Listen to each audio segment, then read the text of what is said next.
You are not going to believe what the woke activist and ex-Harvey Weinstein personal assistant that Disney hired to showrun their new show, The Acolyte, that's going to be a disaster for Disney, had to say about the Star Wars creator, George Lucas. Again, Disney hired this person to write and produce the new Star Wars show, The Acolyte. This is going to be a disaster for Disney. This is going to be another failure for Disney and another reason why Star Wars is all but dead. Just listen to this. This is like what we understand to be Star Wars, like the idea that like that only came from George Lucas, that only George Lucas holds the key for what we understand to be Star Wars is just untrue.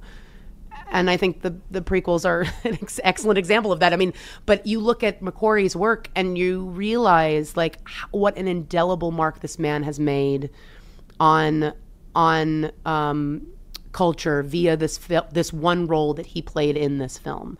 And the idea that like when you're hiring a director, that everyone is sitting in there waiting for George Lucas and not for the person who's going to know to hire Ralph McQuarrie, that's the problem. That's the misogyny and the problem with the auteur myth as it stands today, because they're not thinking this is the person that will hire the right people and this is the person that will be able to create the lookbooks and direct people to get them to that place. They're just thinking, do you have all the answers? And the truth is that nobody does, and anybody that says they do is lying. What you just said is one of the most insanely idiotic things I have ever heard. The Acolyte is going to be another failure for Disney. It is going to be another reason to cancel your Disney Plus subscription if you haven't already. Because I have to tell you, if you had any slight interest in this show, run now. You are going to be disappointed. This is not going to be Star Wars.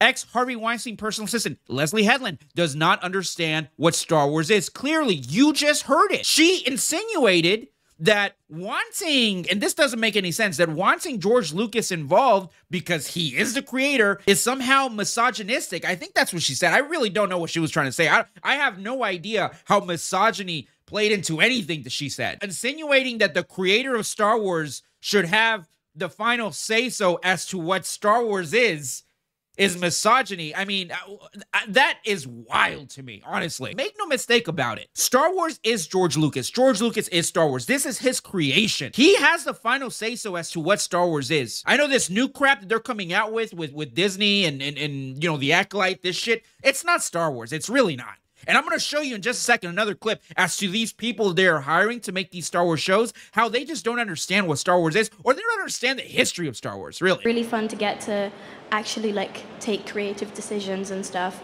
And it's really fun to kind of have this freedom of, it's this time where basically like Siths don't exist, which is... These are all actors for The Acolyte. And The Acolyte takes place 200 years before the prequels, okay? And she just said that the Sith don't exist. She said that with authority because most likely she's getting these lies from ex-Harvey Weinstein personal assistant Leslye Headland. And the fact of the matter is that is a lie. The Sith do exist. With Darth Tenebrous being one of the Sith around during that time, you see the Sith were around. They were just in hiding, waiting for the execution of the grand plan that was later executed by Darth Sidious. But you see, they wouldn't know that because Leslye Headland, ex-Harvey Weinstein personal assistant, would not know that. Or at least she doesn't accept that because she does not know what Star Wars is, because she does not appreciate George Lucas, as you heard in the beginning of this video. Listen, The Acolyte is going to be another disaster for Disney. The Acolyte is going to turn away so many more Star Wars fans, me included, right? And make no mistake about it, without Star Wars fans, Star Wars is no more. We are the reason why Star Wars is so popular. Without us, this franchise is dead. And it is dead for the most part because most of us, 99% of real Star Wars fans, do not consider this real Star Wars anymore. We don't. Clearly not. It's clearly not the same Star Wars that we grew up loving. And, you know, after hearing what Leslye Headland had to say about the prequels, that's just more of a reason as to why I'm not going to watch her shit. Because the prequels are the reason why a lot of us are diehard Star Wars fans. Make no mistake about it. The reason why you have creators such as Star Wars Theory is because we love the prequels. Our favorite movie, this new generation of real Star Wars fans, our favorite movie is Revenge of the Sith. Make no mistake about it. So for Leslye over here to talk down the prequels is just wild. And I honestly don't understand why she was hired in the first place, but that's for another video for another time. Until then, I'm going to ask you what you think. Let me know down in the comments. Drop a comment. Hit that notification bell because apparently that means something. And like always, don't forget to subscribe. Sensational.